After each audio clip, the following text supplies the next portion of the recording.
আর আল্লাহ তাআলাকে খুশি রাখা, খুশি করা যত সহজ, খুশি রাখা আরো অনেক বেশি সহজ। কিভাবে? ও ভালো করে বুঝুন। আপনার মাকে খুশি রেখেছেন, বসকে খুশি রেখেছেন, নেতাকে খুশি রেখেছেন, বউকে খুশি রেখেছেন, বান্ধবী বন্ধুকে খুশি রেখেছেন, একটু অন্যায় হলেই রেগে যায়, তাই না?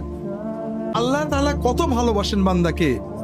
আল্লাহ তাআলা বলছেন, আল্লাহ রসুল সাল্লাল্লাহু আলাইহি ওয়াসাল্লাম বলছেন, আল্লাহ তাআলা বান্দা যখন গুনাহ করে ফেরেশতাদের শিখিয়ে দেন, গুনাহটা সঙ্গে সঙ্গে লেখো না, গুনাহটা সঙ্গে সঙ্গে লেখো না, সারাদিন অপেক্ষা করো, দিনের ভিতরে যদি তওবা করে ওর নামে কোনো গুনাহই লেখো না।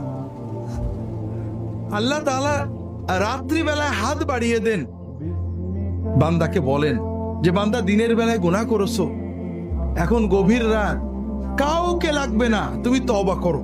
তওবা মানে কিচ্ছু না, তওবা মানে পীর সাহেব না, মৌলানা সাহেব না, হুজুর না, তওবা মানে কোনো বিশেষ বাক্য না, তওবা মানে মনের ভিতরে গভীর অনুতাপ, আল্লাহ অন্যায় করেছি, গভীর ক্রন্দন, আল্লাহ মাফ করে দাও, আর কখনো করব না, এই সিদ্ধান্ত।